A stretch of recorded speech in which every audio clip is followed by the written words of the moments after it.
Welcome to Home Health 360, a podcast presented by AlayaCare. I'm your host, Jeff Howell, and this is the show about learning from the best in home health care from around the globe.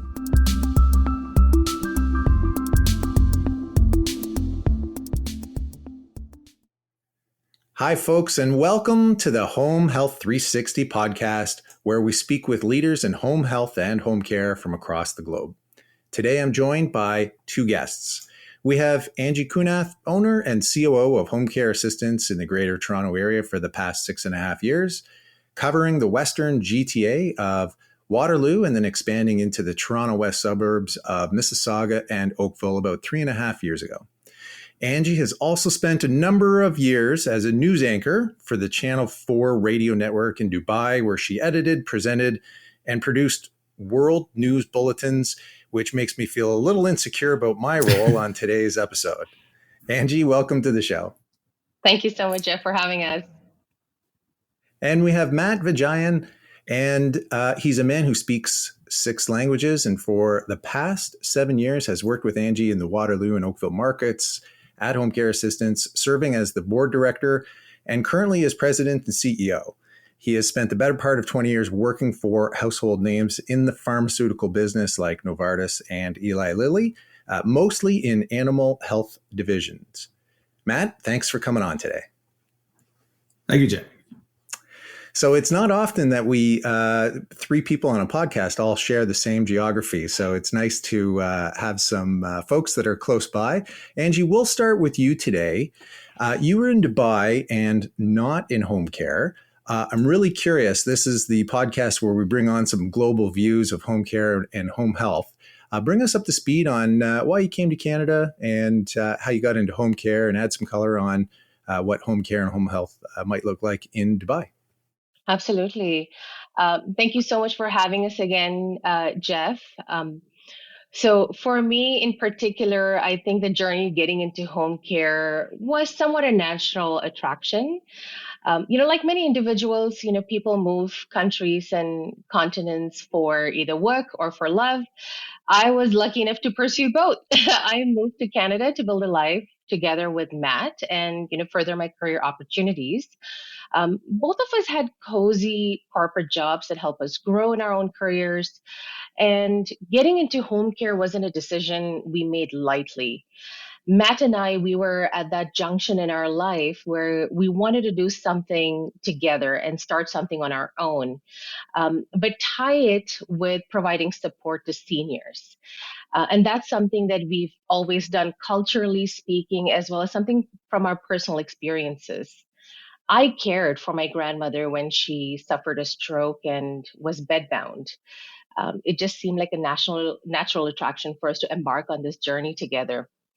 Being born and raised in Dubai, I can tell you even 10 years ago, there wasn't a concept of providing professional senior care support for individuals in the community. Home care is such an intimate concept, that is primarily managed by family members. Very rarely would you see an external support system being brought in to a household to manage one's aging needs. But I've seen that now this landscape is changing. There are more resources being allocated to healthy aging and aging in place. Families are more open to seeking experts such as ourselves when it comes to managing their loved ones at home. So I guess that's, our 7-year journey in a nutshell to summarize how we got into home care and how I landed in Canada. That's great. And so, when I think of Dubai, I just think of the amount of money. I see online the police drive Ferraris, and there's drones that are motorcycles. I would imagine there's a big market for high-end concierge home care and home health services. Absolutely. What are your thoughts on all that? Absolutely. I think what we've noticed of recent, especially in the last 5 years or so, there has an increased demand for services that people are looking for. There are a lot more aging population that are being retained within the country. Dubai is part of the United Arab Emirates, and within this particular country, you don't often see a lot of individuals beyond the age of 65. And that's primarily because of the age restrictions that the country has kept. But I know that has opened up a lot now with people being able to buy more properties and continue to live on their lives there and have multi-generational families there. So that has changed the landscape in wanting to bring in support systems for those who still want to have a lot of nuclear family style living and but still be able to manage their aging parents' concerns and keeping them healthy at home. Okay. So Matt, you went from big pharma to home care. Bring us through what your journey looked like. Absolutely, Jeff. My journey started off as a pharmaceutical rep. I moved to Canada in 1999 from Mumbai, India, and joined Novartis and had a great career. Went through different levels. I was a business analyst in the neuroscience department. Actually, I was involved with the launch of an Alzheimer's disease drug called Exelon. So that gave me sort of an idea of what goes on from a pharmaceutical perspective in the brains of those who are impacted with dementia. So dementia became one of my interest areas, so to speak. And I moved to Mississauga from Montreal in 2004. From the head office, I worked in the ophthalmic divisions, and again, we were dealing with a lot of age-related macular degeneration, which is the biggest reason for blindness in Canada.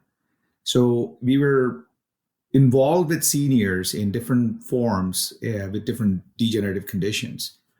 And in all these conditions, what I felt is that these were all sort of symptomatic relief. What the seniors actually needed, to Angie's point, support in their own homes. Aging in place is something that we always talk about, but we haven't seen that in Canada in a big extent. So going back to what Angie was talking about, we had this entrepreneurial spirit, and we also had this corporate background and bit of an idea of what happens with seniors in this particular space. And we decided to take a plunge and explore different options. And we were exploring different home care companies. And I, myself, coming from a very evidence-based industry, I was mostly interested in an organization which talked science and which was very evidence-based. And caregiving can be very evidence-based and also being very professional. And home care assistants actually provided that platform, and we were sold on that right away.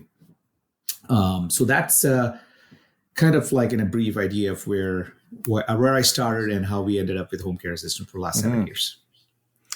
So give us why home care assistants, and give us a quick snapshot of what the company looks like today. I know you have offices in a number of different countries and you guys are growing. What does, for the folks that don't know, haven't come across home care assistants, give us a view into what the company looks like.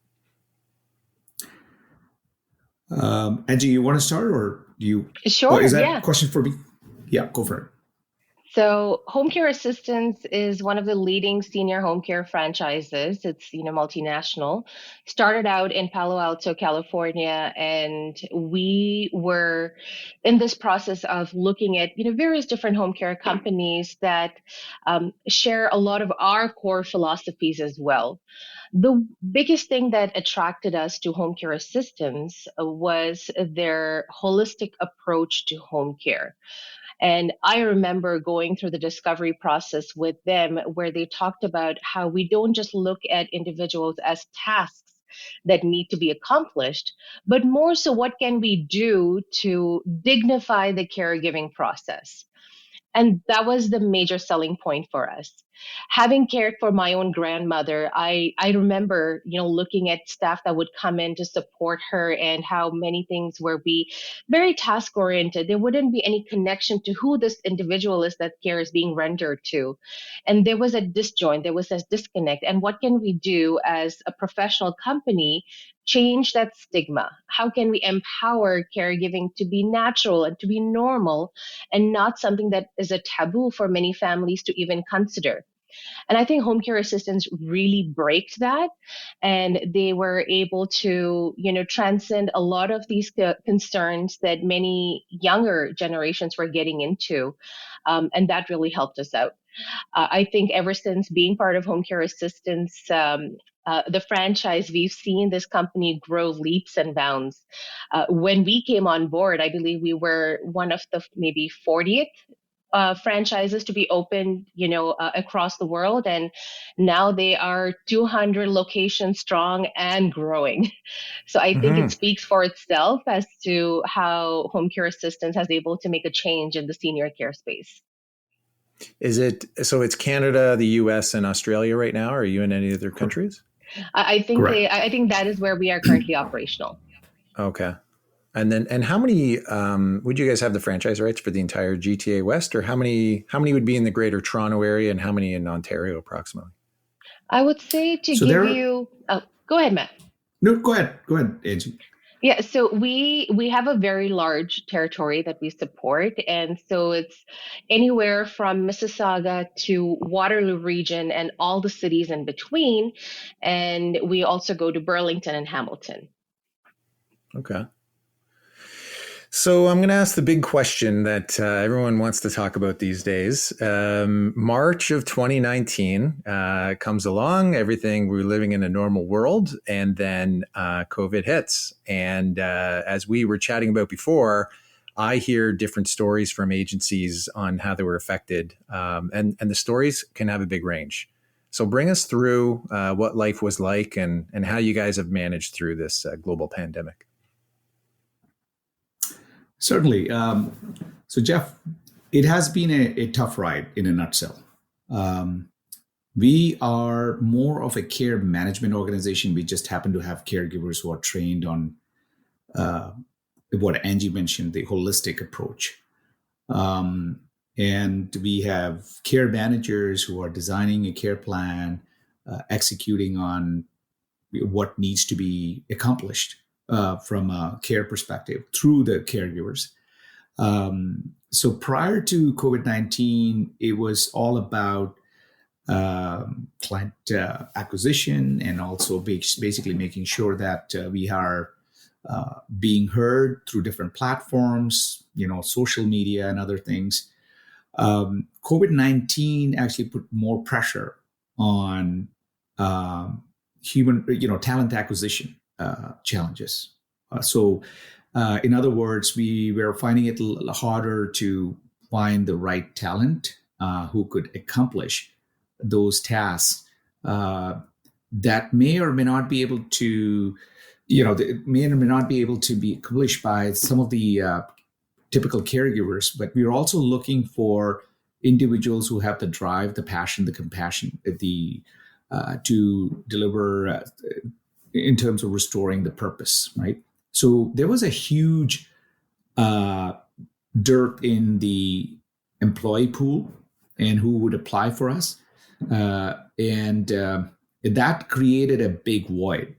And so there were seniors who were looking for help during this COVID-19 time. One of the biggest reasons was isolation / boredom, because there was a lot of lockdowns happening, not just in different communities, but also in retirement homes and long-term care. So the loved ones were looking at different opportunities for either themselves going in, helping them out, but there were restrictions being put on that. So we never had any issues of getting clients, but we definitely had to go through a different kind of a challenge of recruiting people. Yeah, it's the common person may not even, a lot of people don't even know about home care. And it's a funny industry where getting clients is not a problem. That's the challenge for most businesses is attracting enough customers. It's really a labor pool challenge. So I think what I'm hearing from you is, so caregiver turnover usually ranges from 60 to 80%, in a normal year. And so the net result for you was just kind of a drying up of potential candidates to get into the top of the funnel to hire and start with to begin with. Angie, what are your thoughts on when COVID hit? Bring us through the struggle for scrambling to get PPE, which I'm assuming was something that was not on your radar maybe at all. And then all of a Oh, sudden it's an emergency. I know, and you know what, coming from the operational side of things, that was definitely a big challenge. And the PPE market as well, it was very unknown at that point where people would have those large quantities that you needed. We're talking about gloves, we're talking about three-ply masks, we're talking about N95s, isolation gowns for those who are not comfortable in accepting caregivers coming into their homes without the full protection. What we found was, it took us a while to identify the right suppliers who could keep up with the steady needs that we had. And we scrambled, we paid top dollars, like many of us. In the early stages of the pandemic to get the necessary, but you do what it takes. You have to make the investment to keep your staff safe. Give them the confidence that when they are trusting in you to go out and provide care for your clients, that they have the right resources and the right materials to do the job. So we took the bullet, we bit the bullet, and we provided them with all the PPEs. But what we also found during this, pandemic phase, which we're still going through, is the educational component. You need to constantly educate both your clients and your caregivers with what's going on. There's a lot of data that was thrown out, via media, via all the updates that were coming from, the public health. But to succinctly put them and tell them what's relevant to them. How is this going to help you stay safe? What measures are we doing as a company to keep both our clients and our caregivers safe? Played a huge role in retaining the caregivers that we had. There was some natural attrition that happened because of the pandemic, because there were health concerns that some of the caregivers would have. And the same goes true for clients as well. But I think for the large majority, we were able to retain the confidence in many of our caregivers by being able to educate them on how to survive during this pandemic phase, by being able to provide them with the PPEs and reducing the number of clients that they are managing in a given week, reducing the exposure that they are having as well. All these kind of played into how we were able to stay afloat and grow. Mm-hmm. And so what's the current state of not just home care assistance, but what's your thinking of just home care in general? We've got clients that might still be hesitant and cancel services that are not absolutely necessary. We've got some caregivers that may not be vaccinated. We've got maybe some vaccine hesitation. This is all on top of declining numbers of people that are applying to be caregivers. And then I would presume that the caregiver turnover number has become even more challenging with caregivers, having to wear PPE. So what do you think is the general state for home care agencies in Canada in dealing with all of these items? I think it's a highly competitive market for home care companies if they're trying to retain the talent that they have and attract new people into their organizations. The biggest thing that we have noticed is that for the longest time, home care companies were quite traditional in their thought process. If anything, the pandemic has taught everyone to think on their feet, re-energize, reinvent themselves, and focus, shift the focus a little bit, not just on the client care, but also on the employee care side. Talk about what can we do to invest in their future, and that has helped in retaining the talents and also attracting some of the newer talents who may be foreign to this industry. A lot of individuals were displaced because of COVID-19, and those were individuals that were working in the retail space and the restaurant space that were out of jobs. And I know many people wanted to avail the STIR benefit, and some of them did, but some of them wanted to also be useful during this pandemic, we actually took in a lot of these individuals, gave them the training. They went through the home care assistance boot camp to become professional caregivers. And then they have been some of our best caregivers. So that's, I think, how we've seen that home care organizations have started to rethink in how they're attracting the talent coming into this industry. And I think, in the last 12, 18 months, we've seen, many organizations such as ourselves grow leaps and bounds, not just in our client acquisition, but also in the way we operate and how we make ourselves stand apart and be a solid courier for those who are looking to get into the healthcare. I remember just over a year ago, it was one of the major hotel chains that actually came up with a program to help actually train away their employees because they knew the furloughs were going to be so long that they just said, they were partnering with some folks in healthcare to offer these programs to do a career transition for these folks. So Matt, question for you: with respect to, for the folks that are listening at home, and they might be thinking of a career in home care in Ontario, can you bring us through? So the terminology most people use is personal support worker. In the United States, it's mostly home health aide is what the term is. What is it if someone's interested in the industry? So there's the home care assistance boot camp, but otherwise, how do you get the training and the credentials to become a caregiver? So Jeff, just to clarify, you're talking about getting hired within home care assistance, or within the industry in general?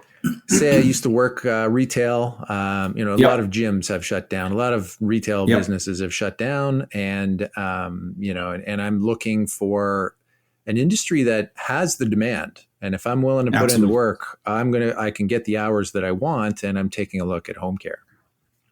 Absolutely, Jeff. One of the things we have noticed when we have the candidate supply, and we are getting more and more candidate supply as we're coming off of the wave 3, and we see the numbers, slightly increasing, but the vaccinations have started working. It's doing its magic, it's supposed to do. And we have noticed that most of the people who are applying they want to get into a position, they want to build a career. But there are other people who may or may not have the soft skills. This particular industry is 90% soft skills and 10% hard skills. Now, I'm not talking about typical PSW work. Most of the work that we do at Home Care Assistants are very companionship based. They are very person centric. They do involve task oriented activities. However, you're also looking at, as Angie mentioned earlier, building relationship. Restoring the purpose of living. And there has to be a sense of purpose. Someone who is living with moderate to severe dementia, you should be living with the same purpose like any one of us are living. And they still should be able to experience activities within whatever capabilities that they are able to experience. So you need individuals who are bringing that passion, the patience in that industry. So in hospitality, for example, we have seen that people who have transitioned from hospitality industry to home care have done really well.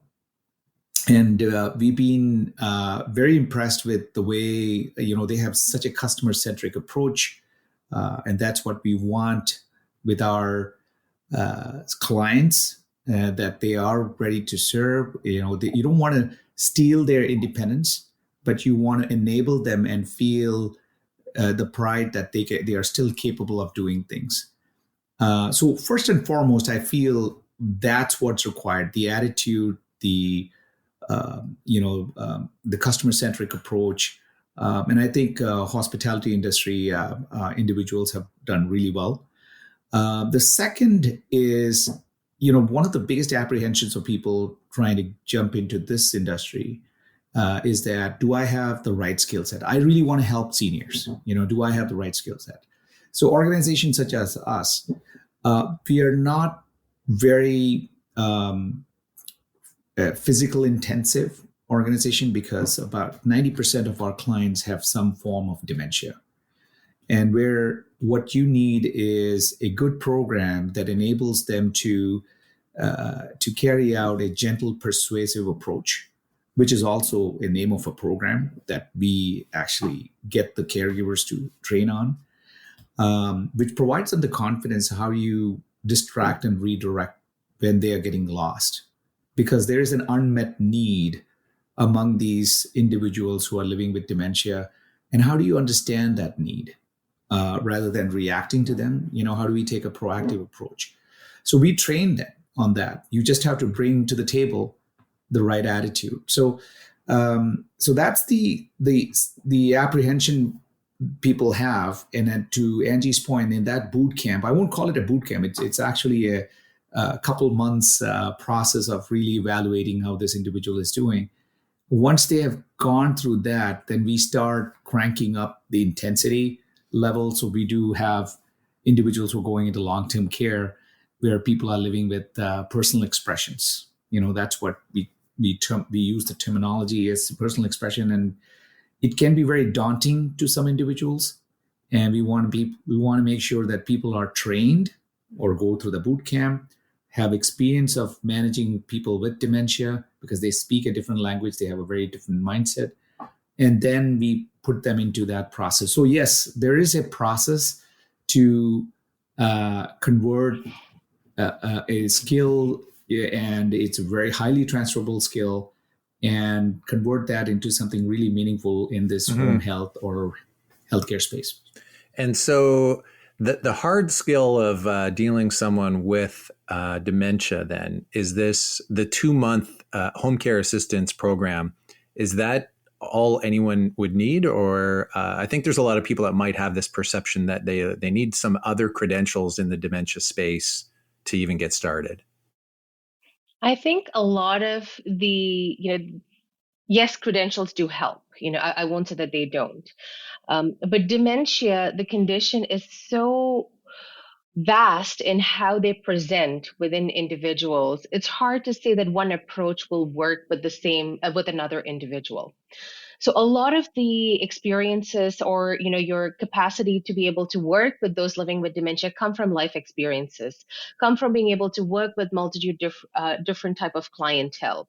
And those are the opportunities that we design and we develop in such a way that once a new individual has entered in the industry, they have multiple opportunities, providing care for someone with early stages of dementia, slowly progressing to moderate stages, and then eventually to advanced stages.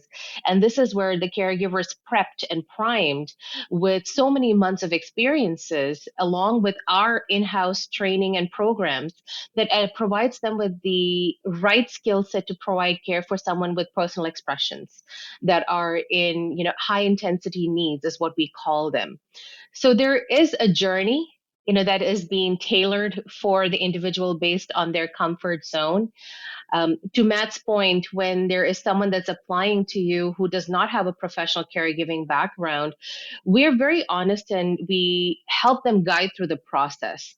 We try to help them understand, what their core competencies are. As a home care company, what are some of the activities that we do? What are some of our services that we offer? And we try to match that with their competencies. And if that fit is right, then we talk about investing in this journey where we can help them get to a stage where they can, really support some of the higher need individuals. And that's how, we find a lot more of these individuals join us. Yes, we go through the traditional recruitment methods. People apply to our job ads. But the vast majority of our new hires now actually come from word of mouth from our existing caregivers. They have gone through this journey with us, and then they love the process. They love how we invest in their education and their future. And they speak about that with, their loved ones, with their families and friends. And that's how they apply with us.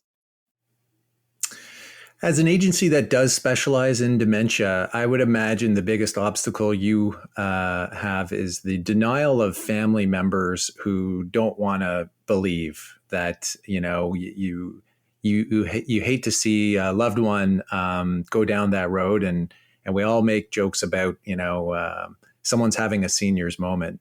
What's your advice to anyone that might be listening that is starting to notice some behavioral changes, and maybe they haven't even thought about getting care within the home with a dementia sort of expertise like home care assistance?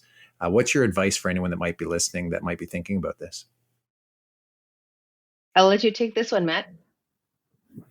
Yeah. So the great majority of seniors, whether they are living with mild cognitive impairment or dementia, they want to age well, and they want to age in place, in the homes or in the communities. They want to choose where they want to live, right? And the structure of their living arrangements and other things where they are familiar with. When someone is diagnosed with dementia, or there are some symptomatic precipitation happening because of the disease, the family members have already started thinking about moving them to another location, because they feel that the stove will be switched on, or they may take the car and hit someone.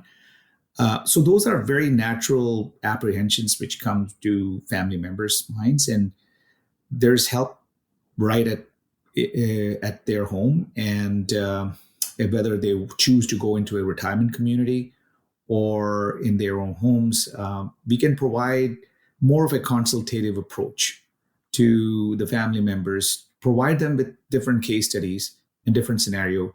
No two individuals living with the same kind of dementia are the same, as Angie pointed out earlier. And it's very easy for us to say the family members are always in denial. They're looking at the finances. They're looking at the burden that's put on the family's plate, especially when you're living in a sandwich generation where you have to take care of your kids and also your elderly loved ones.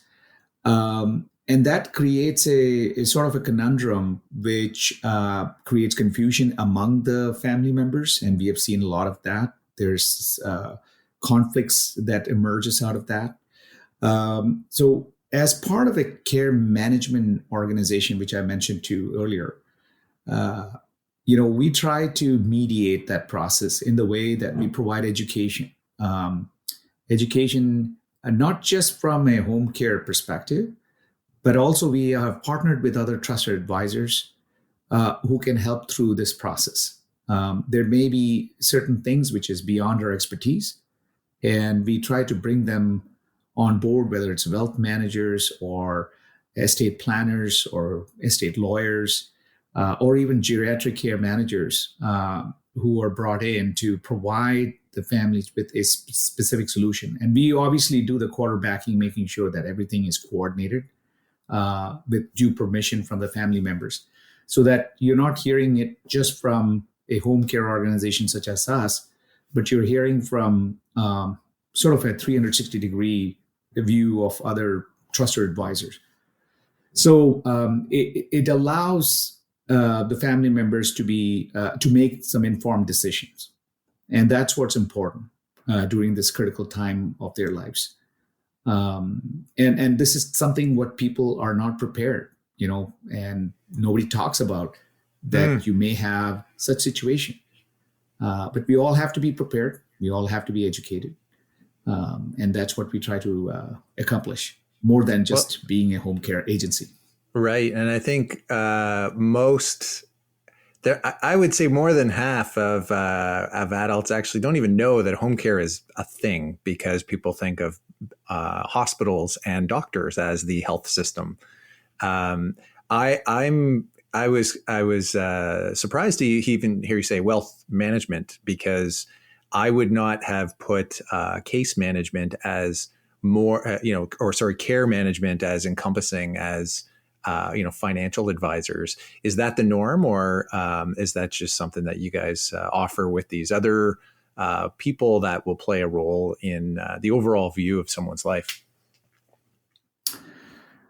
We have seen more and more, not sure it's due to the COVID-19 situation, people are becoming a little bit more reluctant in terms of trying to justify the cost associated with home care. And there's a definite value associated with it because you're providing a more customized solution to making sure that your loved ones are safe, comfortable, and happy in wherever they've decided to stay. And you have an idea of what the finance is going to look like. And obviously, like any one of us, we're trying to stretch our dollars as long as possible. The concern, what most of the family members have, or the powers of attorney have, is that, how long my loved one is going to live and how long is my finances going to last. And, I always say, I don't have the right answer to you. And obviously, there's some privacy issues. Why don't you connect with your wealth manager? And believe it or not, there are cases where there's no financial advisor involved in this whole process. And they may not have the expertise. So that's where we bring in the wealth manager component to it, who would be able to provide sort of what that breakdown is going to look like, how long the finances can last. The biggest misconception is that home care can be very expensive, which is not true. So let's drill down on that for a second. If I'm listening right now and I think my mom might need some help, maybe a couple times a week. What are the industry standards for what I think it would cost me, and whether I'm paying out of pocket, or are there any government assistance programs? What does all that look like? So every single home care organization is so different in how they model their care process. We have a process in which we have a minimum of 4 hours per visit of the caregiver, a minimum of 20 hours per week. So that's how we have designed it, because we have noticed that because we have decided to calibrate ourselves to people living with dementia, you need to build a relationship. You need to be there with the senior to help out in what Angie talked about. It's kind of executing a holistic approach. Now, there are other organizations who would do lower number of hours. So the reason I bring this up is that it dictates the monthly dollar value associated with it. So from our perspective, it could be anywhere between $2,000 to, and don't be blown away by this number, and I can give you sort of a perspective why, $2,000 to $24,000 a month. And why there's a $24,000 a month is that these are individuals who are at the end stage and they need help round the clock, 24/7, even overnight. They are at the risk of falling. They're at the risk of hurting themselves or hurting someone else. And that's where the $24,000 comes in. But it starts with $2,000. And to your point, Jeff, most of the time, the seniors do not need 24/7 or 12 hours a day or 8 hours a day. They need only like 4 hours, 5 times a day, 5 times a week. And so our entry point is, what we have seen is starting around $2,000. And then we can always modify that. There's no long-term contract associated with this kind of a process. And the families generally get comfortable with it because they have not displaced their loved ones or loved one to another location, which is completely unfamiliar to them. And they get to have the peace of mind that, that the loved one is taken care of. Does that answer your question, Jeff? Yeah, no, I like that. Yeah. Give us a reason, Angie, for Matt said it's been a really, COVID's been a rough ride. Give us a reason to be optimistic about the future. I think we've all reached a point where we're learning to live with COVID. I think this has been a biggest eye opener for us. If not for COVID, it would have been something else that would have changed the landscape for many industries. And I think what it has done is allowed a lot of organizations, a lot of families, and a lot of individuals to just kind of have that introspection into themselves and see what can we do to live our lives better. And I think as we, embark on this journey further down the road, I think we'll see more new concepts arise. I think we are seeing that come about. And I am, for one, excited about the new innovations that we are seeing in the senior care space. The remote monitoring, the devices that are coming about, and that allows for individuals to stay more independent at home, and really embrace that holistic, independent way of living. I think that's something that we all have something to be excited about and looking forward to. Matt, do you have anything to add? No, I concur with what Angie said. It's an exciting field. Anyone who wants to come help out seniors, just to give you a bit of a perspective on numbers. I'm a numbers guy. So in Canada, when you compare it with Denmark, Denmark is considered to be one of the top ranking countries as far as senior care is concerned. Yeah, that's where the Bertzorg model came out of. Correct. I think it's the community-based program. Yeah, community-based system, right? Yeah. So they spend more on home care than in institutional care, and I think in Canada, if I were to look at from a GDP perspective, we spend only about 0.6% of our entire GDP on home care, and we spend 1.3% on the long-term care. So we have seen a change in that trend. The governments, the provincial governments and the federal government has started thinking about investing more in home care. There are a lot of individuals who are coming from the hospitals who are in this alternate levels of care, not being able to be placed in a long-term care because of the lack of beds or rooms.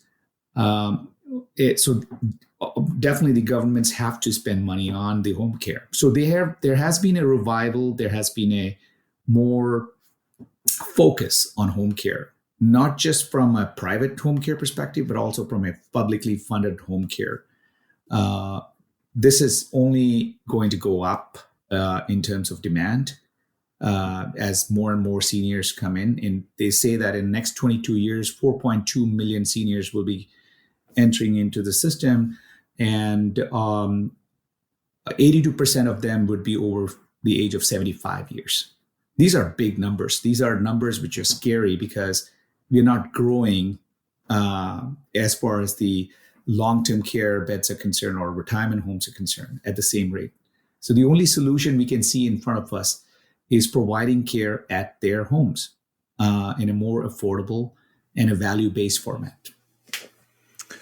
Yeah, agreed. I think a silver lining of COVID is it really expedited this sort of divide between the institutional factory of putting people into buildings, and there will always be a role for that. But the more we can actually provide care within homes and the community, because that's what people want, and we can't build enough buildings for the silver tsunami that's coming. Absolutely.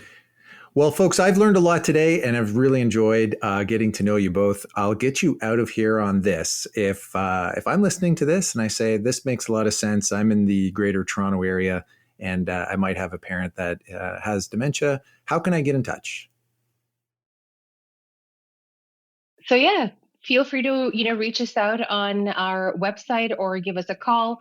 Our website is homecareassistance.mississauga.ca. We have another one in the GTA as well.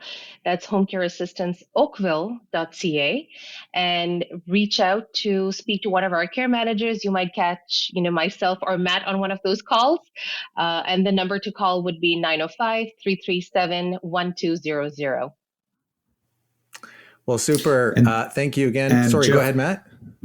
The Oakville site also service Burlington, Milton, Halton Hills as well. So yeah, we do expand out. Obviously, our office is based in Oakville for the Halton region. And that's why it should have been called Home Care Assistant Halton. Well, and I think home care agencies can span a lot of geography because regardless of where your office is, it really has to do with where you've hired your caregivers. You're right. And so, exactly. So you guys have a lot of bases covered.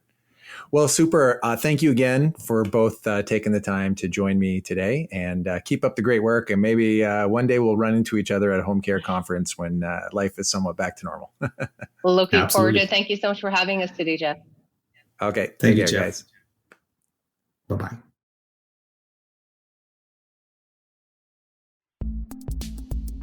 Home Health 360 is presented by AlayaCare. First off, I want to thank our amazing guests and listeners. To get more episodes, you can go to AlayaCare.com/Home Health 360. That's spelled Home Health 360, or search Home Health 360 on any of your favorite podcasting platforms. The easiest way to stay up to date on our new shows is to subscribe on Apple Podcasts, Spotify, or wherever you get your podcasts. We also have a newsletter you can sign up for on AlayaCare.com/Home Health 360 to get alerts for new shows and more valuable content from AlayaCare right into your inbox. Thanks for listening, and we'll see you next time.